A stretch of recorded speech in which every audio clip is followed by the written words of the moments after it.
Hey guys, welcome back. It's Jeff again. I got Jesse here with me. Hello. Because we have been doing tons of Ragna testing. All of it. Deck building and deck crafting, figuring out what decks to put Ragna in. So let's dive into our deck profile, shall we? Let's go.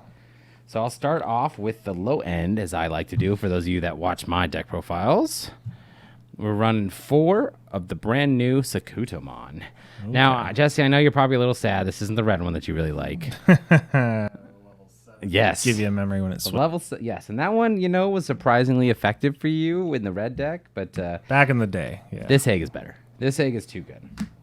Well, it's made for the deck. It is specifically made for this deck, hence why it came in the starter deck. So the good news is if you bought one of those starter decks, you got your playset, you don't need to worry. You're good. So Sakutomon, once per turn, when you play another Digimon with Legend Arms, gain 1 memory. I'll give you a hint. A lot of our cards play with Legend Arms. Yeah. And we have a lot of Legend Arms to go Best kept over. secret in Ragna. Yeah.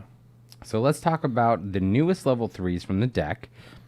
I will lay them both out at the same time because they have basically the same effect, just different inheritables.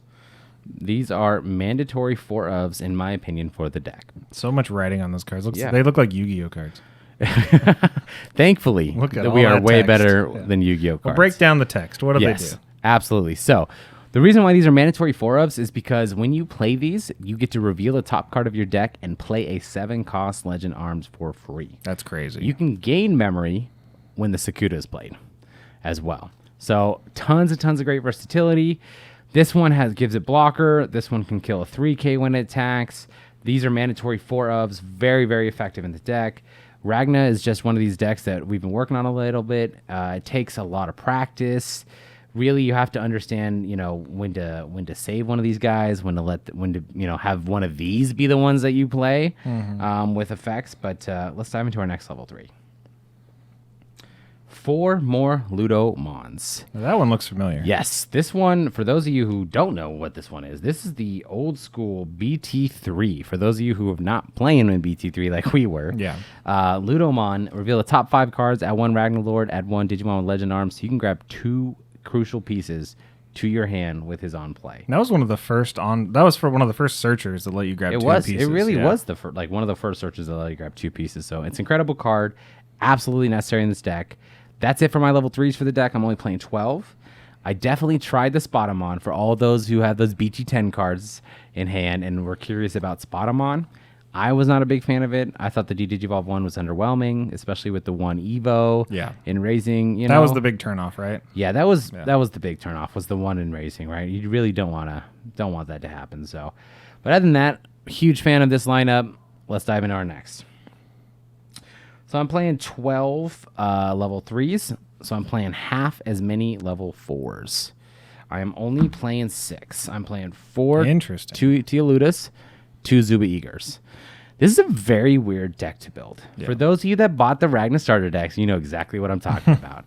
This is one of those decks, you started putting it together, you bought 2 copies, right? So you had all the staples you needed, and you were like, okay, now, what do I do? Like, where do I need to put extra levels? Where do I need to take things away? How do I make room? How do I make this consistent, right? So the key with this deck is that you want to play 7-cost Legend Arms. So you want to have an above normal amount of level 5s with that 7-cost Legend Arms to really take the full strength of the deck and hurry and accelerate into Ragna as quickly as possible. So by doing that, I really reduce the amount of level 4s I'm playing. You can still Digivolve. I still get it enough to where I can build a stack and Raising if I need to. And I do get effective on play of the reboot by this black one here. And then also I really like the blocker. You can just hard play this to give somebody blocker if you just need a blocker for the turn.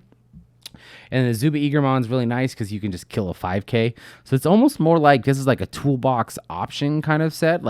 Almost this is like a black plugin. It's the same cost as playing a black plugin, except you just put under another Legend Arms and boom, it's reboot blocker, right? So tons of efficiency here. I really like the 6. Now, you could argue Mechanori in this format. The only reason I'm not is because I'm playing blocker inheritable there, blocker inheritable there, right? But Mechanori is very strong, and I did see quite a few lists with Mechanori, and I don't hate that idea at all. But let's dive into the said level 5s that we were talking about. So I'm playing 4 of this brand new Raiji Ludamon. I definitely think that you have to run kind of a split like this, where you're running the 4-4, and then I'm actually running 2 of the old Ragnaloardmons from Oh, okay. BT-3 as well. And those can all get played off of the level Yes. 3s. Yeah, so it can get played off the level 3s, and it can get played off of a wonderful new option card called Legend Arms Alliance that allows you to play a 7 cost from your hand. Whether it's hidden security, whether it's hit, if you just hard play it to do the, for the 4, to being able to play a 7 cost or less Legend Arms, that means we can play any of this. Right? It does not have to be the 5. The 5 is obviously really effective, so that way you can quickly get into your Durandas, your Ragnaloardmon, so you can accelerate into Ragna. And the reason why I went with 2 Ragnaloardmons instead of, maybe BT-3 Duramon is because I'm playing Black Memory Boost. That makes sense. So I want to be able to search this, just in case. Just in case you need it. And a lot of times you don't get this inheritable off, but that Digivolve 1 can be very powerful. So, these 5s are very, very effective. The Ragnaloardmon cannot be deleted by opponent's effects when you hard play it. Super powerful. Reduce the cost of my 1 when you Digivolve into a black or a Legend Arms. That's really powerful as well. Both have that killer inheritable that really is the core of the deck. End of turn, being able to DNA Digivolve. Let's move on to 6s, shall we? I like both of these 6s equally, actually. It's kind of funny. We're talking 4 Ragnaloardras, and we are talking 4 Durandamons. And all the new ones. All of the new ones, yes. I'm not playing any of the old ones. I really wanted to, but these are so powerful that you just can't, right? This one is a 4 to evolve compared to this one being a 3 to evolve, so, you have that advantage. But this one's when Digivolving allows you to reveal the top 3 cards of your deck and being able to play a 7 cost. So what I really like doing is having a Legend Arms Alliance set up, cracking the delay effect, looking at the top cards of my deck so I can start planning ahead, right? Yeah. Whether it's Duranda or Brywee. So if I'm Digivolving, I'll do that before I Digivolve. If I'm doing the Duranda, I'll do it before I swing, right? So then I can start really just tearing into the opponent and start going wide. It's funny because you read the new Ragna and you don't think of it as a wide deck. Right. But really, with all of the effects, this deck goes wide pretty easily, right? Obviously, a lot of these have tucking, so maybe it doesn't, just explode, but the 5s for sure do go wide. And that's it for 6s. I have seen a lot of lists play the Bi-Human. I definitely don't hate that idea. I'm just more of a fan of the consistent Legend Arms. I really like supporting the strategy as much as I can. Well, it supports the Yeah. So both of these level 6s have wonderful inheritables, right? Whereas the BT-3 Duranda and the BT-3 Brywee was piercing and blocker, which is not bad.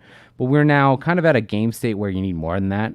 So by being able to give Ragnalord, isn't affected by effects on your opponent's turn and doesn't check options, it makes this BT-3 Ragna, so I'm playing a 2 of, all the more efficient and all the more deadly.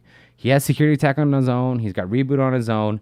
And when you Digivolve, you can Digivolve into him for free by placing one of these underneath, right? And it still works to gain that memory. And then you have all these great inheritables. He's a 14k body. I mean, this Ragna is really, really efficient. I really like seeing this Ragna early game. For when maybe I don't have 2 full stacks to DNA Digivolve into the newest Ragna. But I like that early pressure brought on by this. So I'm a big fan of that Ragna. I'm super happy to be able to use it again. I loved it in 1.5. Yeah. Let's talk about the newest Ragna. I'm playing that as a 2 of as well. Also broken. Also broken, yes. A little bit harder to get off with the wind Digivolving. And, you really want to be able to clear boards with him. But sometimes you're at like 13 sources underneath. And you're like, man, if I just had, a couple more sources, I'd clear one more body. Or you're at 11 sources. You're like, if I just had 1, I could clear a 3rd. But it is what it is. It trashes security. It blitzes. It's very powerful, very effective. You could argue going to 3 of this one. I definitely don't disagree with that at all. I personally just like the 2-2 split, kind of like an early game, late game, so I can have that shift in strategy. That's how I enjoy playing this deck. But if you change it up, let me know in the comments. Let's talk about Tamers. There are tons of great Tamers you can put in this spot. I tried a good number, but I'm settling on Hero. Reason why I need a Hero in this deck is because Legend Arms Alliance is a black-red option. So you have black from your eggs, a lot of black level 3s, but we don't always have red early in the game. And you really want to start setting these up. You want to start playing these. That Hero really helps with that. So Hero's great too. It does give that DP, but it's really just a good memory setter with good versatility. I was gonna say all your guys are so big already. Yeah, you almost don't need it. Like, it's nice when you want to give a 7K or, like that, 2 extra K for sure. But I like Hero. I think it's a great tamer in the deck. I really wanted to use the Black Izzy. It's just almost made for this deck, it feels like, because it searches the top cards of your deck, allows you to put the order in whichever way you want. But I feel like you need the red to trigger Legend Arms Alliance. So I'm playing that as a 4 of. Great option. Plays a 7. I mean, you're talking 4-cost option. And depending on how many Sakudas you have on the board, you gain that memory back, right? So usually with the hero, I'm at 3. Play that for 4, gain the memory back, and I have a 7 on board, and it's still my turn. Or excuse me, a 7-cost level 5 on board, and it's still my turn. So very effective for the deck. A huge fan of it. I love the delay, being able to put cards. I mean, this is the first time we've had the ability to just look the top cards of your deck and put some on the bottom. Like we've had searches where it's like if you whiff, you have to put them on the bottom, or whatever pieces you don't get, you put them on the bottom. This one's like, nah, just put them on the bottom. Very good card. Huge fan of the deck. And my last option for the deck, 3 black memory boosts. So this is one of those tough situations, right? Like you may say, you're not really playing a lot of removal. And you're not wrong. This deck is a kind of a high-end Megazoo gotcha. I don't want to say gimmick deck because I'm not trying to talk down on it. It's a fun deck. It's a strong deck. When it pops, it's crazy, right? But you really got to make the strategy consistent. You have to do what you can in order to do the purpose of your deck as consistently and often as possible. So this black memory boost to help search pieces that you need, because you can grab the new Ragna, grab Brywees, it can grab a lot of our level 3s and 4s and 5s, and whatever you may need, depending on what is revealed with this black memory boost, is super helpful. And it also can be cracked later next turn to gain that 2 memory to really extend your plays, whatever you may need. So this is how I like to play the deck, guys. I would love to hear you guys' thoughts. I love talking all things Ragna. I was very excited. I didn't even open my Jessamon starter decks yet. I'm just like, whatever. Like I'm all about the Ragna. Like you got people, that's covered. Yeah. They're going to build Jessamon way better than I do anyways. So I'm very excited about Ragna. So for all my loyal Ragna fans out there, check this out. Try it out. Let me know what you think in the comments. All right. Thanks, guys.